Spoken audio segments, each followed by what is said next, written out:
फरीदाबाद के Vallabhgarh railway station पर आज केंद्रीय राज्य मंत्री कृष्णपाल गुर्जर ने सैकड़ों लोगों के साथ अमृत भारत स्टेशन योजना के तहत प्रधानमंत्री नरेंद्र मोदी का संबोधन सुना। इस अवसर पर प्रधानमंत्री नरेंद्र मोदी ने अमृत भारत स्टेशन योजना के तहत 2000 से अधिक आदर्श रेलवे स्टेशनों ROB का उद्घाटन व शिलान्यास किया। इस अवसर पर विकसित भारत विकसित रेल प्रतियोगिता में अव्वल आने वाली छात्राओं को केंद्रीय राज्य मंत्री ने मेडल पहनाकर और सर्टिफिकेट देकर सम्मानित किया। वहीं स्कूली छात्राओं ने विकसित भारत विकसित रेल थीम के ऊपर सांस्कृतिक कार्यक्रम भी पेश किए। इस अवसर पर केंद्रीय राज्य मंत्री ने कहा कि नरेंद्र मोदी द्वारा पूरे देश में रेलवे को फाटक रहित बनाने का अभियान चलाया जा रहा है, जबकि पूर्व की सरकारों ने इस पर कोई ध्यान नहीं दिया।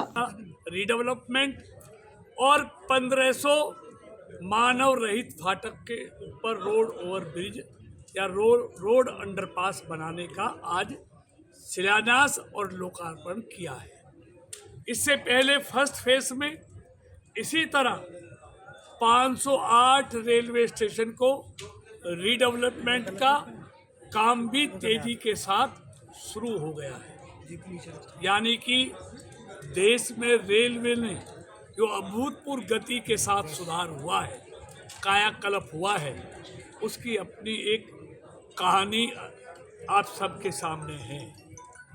और जिस तरह रेलवे की गति भी बढ़ाई गई है, रेलवे का सौंदर्यीकरण भी किया गया है।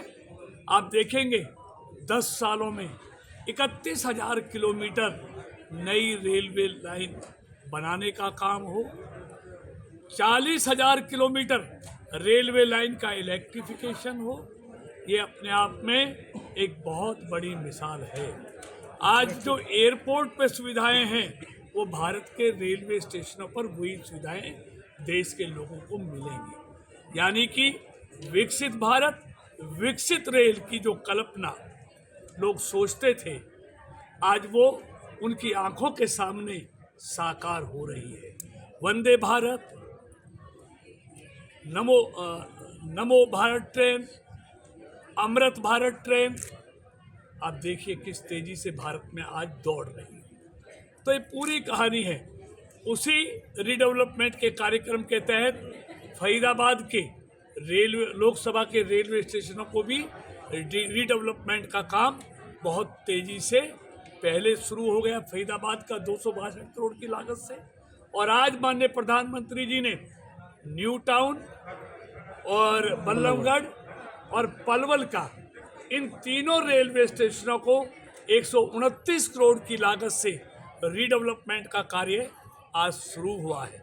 इसी तरह जो मानव रहित फाटक हैं, जो दुर्घटनाओं का कारण बनती हैं, जो लोग घंटों घंटों जाम में फंसे रहते हैं, उनको इंतजार करना पड़ता है, सुरक्षा की दृष्टि से भी और रेल की गति के लिए भी इनका रोड ओवरब्रिज, रोड अंडरपास बनना बहुत जरूरी था। आज 1500 जगह आज काम शुरू हुआ है, और पिछले 10 सालों में 10,000 से लेकर 14,000 तक इस तरह मानव रहित फाटक के ऊपर रेलवे ओवरब्रिज और रेलवे अंडरपास बनाने का काम मोदी जी की सरकार ने किया है। तो मेरा कहने का मतलब है, आज ये भी काम शुरू हुआ है। आज फरीदाबाद और पलवल में आज, और जैसे सराय का फाटक है, वहाँ भी उसको 69 से लगभग 70 करोड़ की लागत से वहाँ भी रेलवे ओवरब्रिज बनाने का काम शुरू हुआ है। आज मुजेसर में भी लगभग 51 करोड़ की लागत से आज रेलवे ओवरब्रिज के काम का शुभारंभ हुआ है। इसी तरह सीकरी से प्याला गांव के जो रेलवे फाटक था, उसको हटाकर रेलवे ओवरब्रिज बनाने का काम शुरू हुआ है। इसी तरह आप औरंगाबाद से दीघोट वाला है, रूदी सोलाका वाला है, और बंचारी से ढाडका वाला है। मतलब इस तरह तमाम 5 और रेलवे फाटकों को मानव रहित करने के लिए आज काम की शुरुआत हुई है।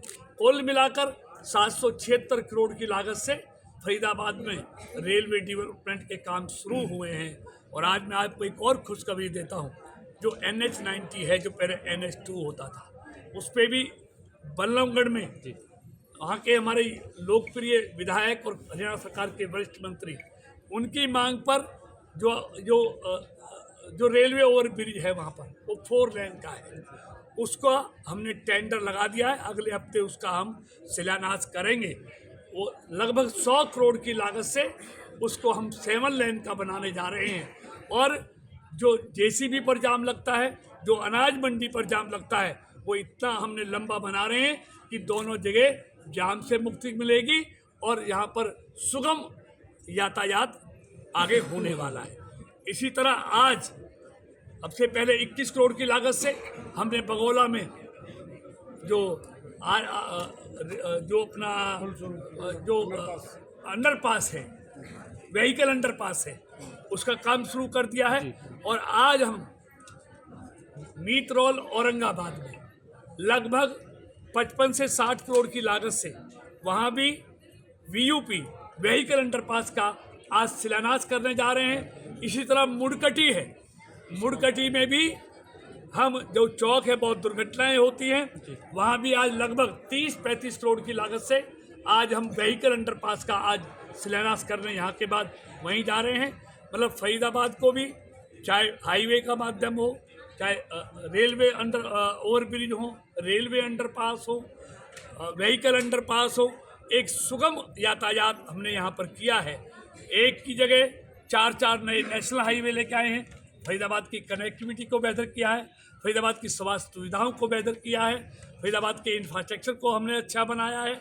और फरीदाबाद पिछले 10 सालों में जैसे देश आज आगे बढ़ रहा है, वैसे विकास की दृष्टि से मनोहर जी के नेतृत्व में हरियाणा और फरीदाबाद लोकसभा क्षेत्र भी बहुत तेजी के साथ आगे बढ़ रहा है। कितने दिन में प्रोजेक्ट पूरे हो जाएंगे मंत्री जी सारे? देखिए, हर टेंडर का समय है, वो निर्धारित है, और ये मोदी जी की सरकार है जिसका शिलान्यास करती है, उद्घाटन भी खुद करती है, क्योंकि तीसरा टर्म भी मोदी जी को मिलने वाला है, इसलिए उद्घाटन भी मोदी जी ही इन सब का करेंगे। अगस्त 2023 में आप रेल मंत्री से मिले थे, जो इस ट्रेन सेक्शन में जो ट्रेनें बंद हैं हमारी, वो चल नहीं रही, करीब 33 ट्रेनें ऐसी, वो कब तक चलने वाली? देखिए, कुछ ट्रेनें बीच में चल गई थी जो कोरोना की वजह से बंद हुई थी। अब फिर से कुछ यहाँ पर रिपेयर के कारण से कुछ लोकल ट्रेनें बंद हुई हैं। जैसे ही रिपेयर का काम समाप्त होगा, ये तमाम ट्रेनें हम शुरू करा देंगे। मंत्री जी एक बड़ी और हम सबको इसका बहुत दुख है, और निश्चित तौर पे मनोहर जी की सरकार में दोषियों के लिए कोई सहानुभूति नहीं है। निश्चित तौर पर कातिल पकड़े जाएंगे और उनको ज़्यादा से ज़्यादा सज़ा मिले, ये सरकार। मैंने ऐसे राइटिंग कंपटीशन में पार्ट लिया और उसमें मेरी 3rd पोजीशन आई। हमारे स्कूल में कुछ दिन पहले रेलवे अधिकारी आए थे, उन्होंने हमें इस प्रतियोगिता में हिस्सा लेने का मौका दिया। मैं उनका धन्यवाद करना चाहूँगी। मेरे जैसे और बच्चे इस प्रतियोगिता में भाग ले और आगे देश का नाम रोशन करें। नमस्कार, मेरा नाम निकिता है। मैं बल्लभगढ़ में स्थित थारूराम आर्य कन्या विद्यालय में 9वीं कक्षा की छात्रा हूँ। कुछ दिन पहले हमारे विद्यालय में रेलवे अधिकारी जी आए थे। उन्होंने हमारे विद्यालय को इस कंपटीशन में पार्टिसिपेट करने का मौका दिया, जिनके कारण आज मुझे यह स्थान प्राप्त हुआ। आपको जो इनाम दिया गया, किस चीज़ के लिए इनाम दिया गया आपको? मैंने इलोक्यूशन कंपटीशन में पार्टिसिपेट करा था और उसमें मुझे फर्स्ट प्राइज मिला। मेरा नाम सुहानी है। मैं बल्लभगढ़ में स्थित ठाकुराम आर्य कन्या उच्चतम माध्यमिक विद्यालय में 12वीं कक्षा की छात्रा हूँ। आपको जो इनाम दिया गया है मोदी जी द्वारा, केंद्रीय मंत्री कृष्णपाल गुर्जर जी द्वारा भी इनाम दिया गया है, किस चीज़ का इनाम है ये? कि आपने क्या कंपटीशन में, किस चीज़ में कंपटीशन हमारे भाग लिया? विद्यालय में कुछ रेलवे अधिकारी आए थे, जिन्होंने हमारे विद्यालय को विकसित भारत विकसित रेल की इस स्कीम में पार्ट लेने का मौका दिया और मैंने ड्राइंग कंपटीशन में पार्टिसिपेट किया था, जिसमें मैंने प्रथम स्थान प्राप्त किया। मेरा नाम हिमांशी है। मैं ठाकुराम आर्य कन्या उच्चतम माध्यमिक विद्यालय में 12वीं कक्षा की छात्रा हूँ।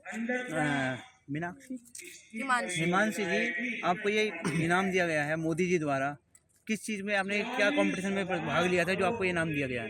रेलवे अथॉरिटी हमारे स्कूल में आए थे। उन्होंने विकसित भारत विकसित रेल में हमें एक टॉपिक दिया था, उसमें एलोक्यूशन में मैंने पार्ट लिया था। तो सीनियर विंग में मैं सेकंड आई हूँ और उसमें मैंने अपने भाव व्यक्त किए थे कि कैसे भारत विकसित हो सकता है और रेल विकसित हो रही है आज। तो उसमें आपने क्या रेल के बारे में क्या क्या चीज़ दर्शाई गई थी, क्या वो मैंने उसमें बताया था कि कैसे रेलवेज डेवलप हो रही है और हमारे मोदी जी ने ऑनरेबल प्राइम मिनिस्टर हमारे, उन्होंने कैसे एक अपने व्यूज़ को, अपने विजन को आगे बढ़ा रहे हैं। उनका विजन ये है कि वो 2047 तक, जब तक 100वां हमारा स्वतंत्रता दिवस होगा, तब तक हमारा इंडिया डेवलप एक डेवलप्ड कंट्री बन जाए। तो उस चीज़ को पूरा करने के लिए वो सोचते हैं कि जो रेल इंफ्रास्ट्रक्चर है वो डेवलप हो, उससे आपने रेल के बारे में, जैसे पहले रेल कैसे चलती थी, उसके हाँ, बाद पहले कैसे कोयले से चलती थी, स्टीम्स, और फिर अब बुलेट ट्रेन आई है, ये सारी चीज़ें मैंने उसमें डिस्कस करी।